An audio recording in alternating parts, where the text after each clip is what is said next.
this whole nation's a vengeful nation, and that's not what it was created to be.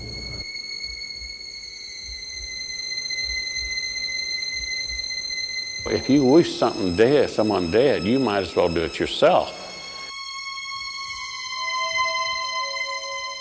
Ultimately, when you're dealing with life, that belongs to God and not to us.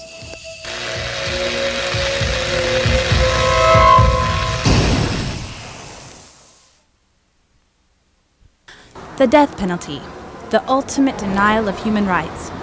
It doesn't protect us from violence. It doesn't heal the pain of victims. It is irreversible. As you're about to see, the death penalty is not a legitimate option for those who uphold the Christian value of respect for life. Abolished in 1972 by the U.S. Supreme Court for being arbitrary and racially discriminatory, it was approved again in 1976 when new laws seemed to be fair. On average here in Kentucky, there are 30 prisoners on death row at any one time. Since 1976, no one has been executed here, but nearly 250 men, women, and teenagers have been killed in the death chambers elsewhere in this nation through mid-1994. Some say even more should be executed because the death penalty is a deterrent. That is, it keeps people from committing murder. But is this true? Look at Texas. Since 1976, Texans have executed more people than any other state, yet Dallas has one of the highest murder rates anywhere. And did you know that 3/4 of all murders involve family members or close acquaintances? Sometimes these murders take place in a moment of intense anger when the threat of the electric chair is not on the killer's mind at all. Deterrent? No way. Fairness. We've all been treated unfairly, and we hate it. It's unfair. And so is the death penalty. The number of poor people and minorities who have been executed and are sitting on death row are way out of proportion. Is that fair? Again, no way. The death penalty affects all of us. How? Well, we all have to pay taxes.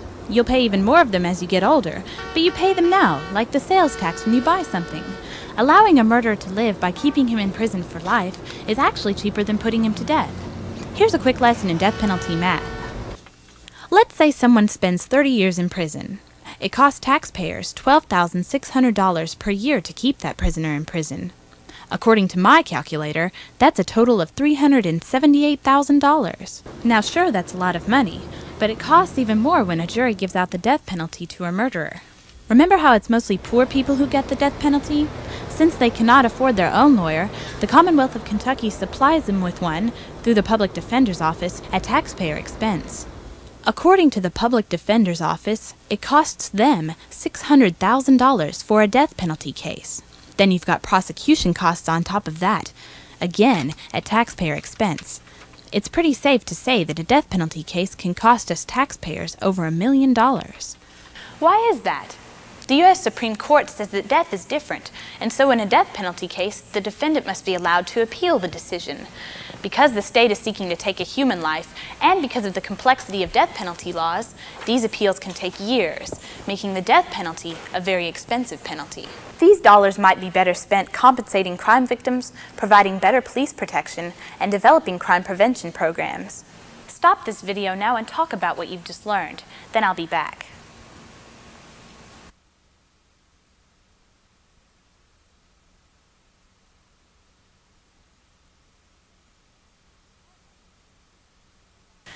We already looked at deterrence, and we know that isn't true. Another one is retribution and revenge, making the murderer pay for what he or she has done.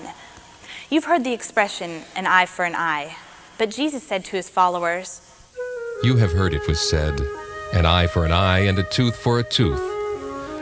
But I say to you, offer no resistance to one who is evil.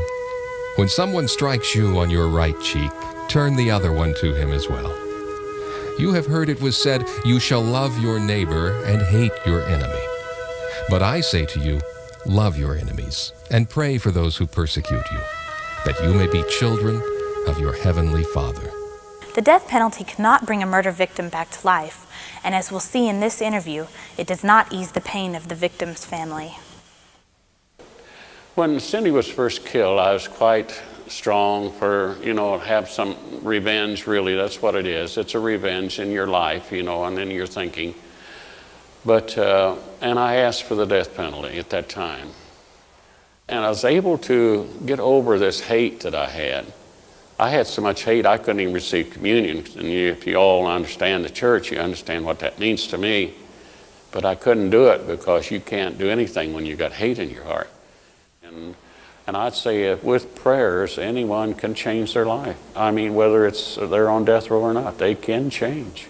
I'm glad he didn't get the death penalty, even though at that time I thought I needed it. But I'm glad I didn't, because after I got over it to where I could rationalize, well, then I knew myself, because I'm not a person that's for anyone being killed.